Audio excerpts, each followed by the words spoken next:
Ever wondered who the most underappreciated superheroes in our society are? No, it's not Batman forgotten in a dark alley, it's our teachers. Now I know what you're thinking, but they just teach kids, right?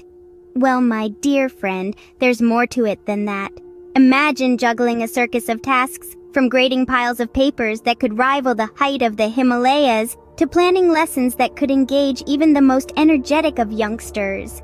All this while dancing on a tightrope of a paycheck that would make even a clown cry. And let's not forget the encore performance of parent-teacher meetings, where they switch hats from educators to unpaid comedians, trying to lighten the mood while discussing little Johnny's less than stellar behavior. Truly, they are the unsung heroes, the gladiators in the arena of education. They say teaching is the noblest profession. They just forgot to mention it's also the most underrated. Now for our next act, we present to you the circus of entitled parents and their spoiled offspring.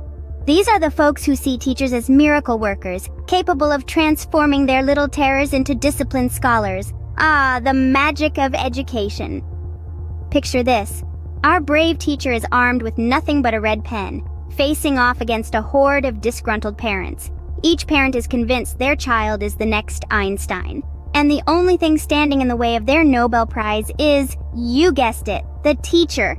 It's a classic case of, my child is perfect, you must be the problem.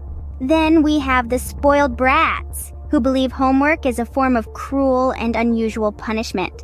These kids think school is a place to socialize and play games on their smartphones. When they get a failing grade, it's not because they didn't study. Oh no, it's because the teacher doesn't like them. It's a tough gig for our educators, being the villains in these kids' stories. Let's not forget the parents who demand that their child's teacher be available round the clock. They expect responses to their late-night emails within minutes, and heaven forbid if the teacher doesn't answer a call during dinner time.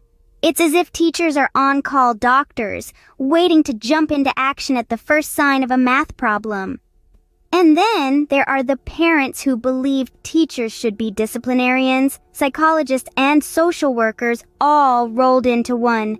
They expect teachers to turn their spoiled cherubs into well-behaved angels.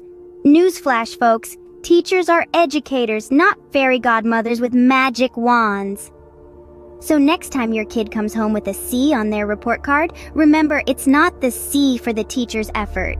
It's a call to action for you, dear parents, to step up your game and work hand in hand with the teachers in molding your child's future. After all, it takes a village to raise a child, and the teacher is just one part of that village. And now, let's turn our attention to the mirage that is government support.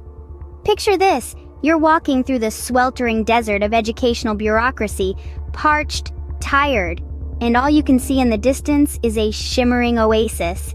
That oasis, my friends, is the tantalizing mirage of government support for teachers. You squint, you strain your eyes. Is that a well-funded school you see with well-equipped classrooms and teachers who are actually, hold your breath now, paid a fair wage? Oh, it's a beautiful sight. As beautiful as a cool glass of water glistening in the desert sun. But like all mirages, as you draw nearer, it seems to recede further into the distance. You see, the journey of a teacher is much like a trek through the desert. They're promised an oasis, a paradise where they are valued and supported. But alas, the reality is a barren landscape of low salaries and lack of resources. The government support for teachers is as elusive as a desert rain. Let's not forget the relentless sun of pressure beating down from higher ups. Like a scorching sun in the mid-afternoon desert, the demands and expectations from those at the top are relentless. They expect teachers to do more, to be more, with less and less. Oh, and the heat of the desert, much like the pressure, can make you see things. Hallucinations like the promise of a pay raise or the pledge of more resources dance before your eyes.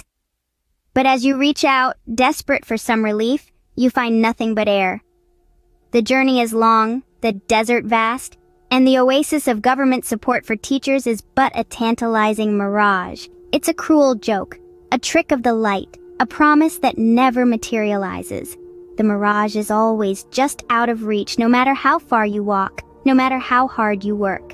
If only the government's promises were as abundant as the paperwork on a teacher's desk. So, who are the real superheroes again? That's right, folks. They're not the ones in the flashy capes and spandex. They're the ones standing at the front of the classroom armed with nothing but a piece of chalk and the power to shape young minds. Let's take a quick trip down memory lane. Remember that math problem that seemed like rocket science?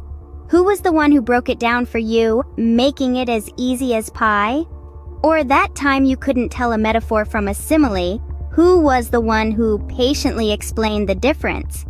And let's not forget about the countless times they've had to play referee during class disagreements, or the many occasions they've had to double as therapists, lending a listening ear to your problems and worries. These are our teachers, folks.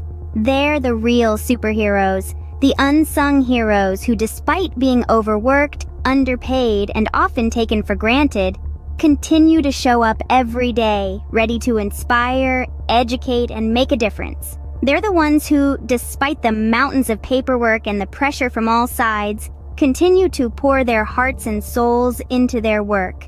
And yet more often than not, their efforts go unnoticed. They're expected to be everything to everyone, often at the expense of their own health and well-being. They're maligned when they're absent due to sickness, criticized when they fall short of impossible standards, and neglected by a system that should be supporting them. But here's the thing, teachers aren't superheroes because they're perfect. They're superheroes because, despite everything, they keep going. They keep teaching, keep inspiring, and keep making a difference. And they do it all with a smile on their face, a joke on their lips, and a heart full of love for their students. So, next time you see a teacher, remember, they're not just educators, they're unpaid comedians, therapists, and superheroes rolled into one.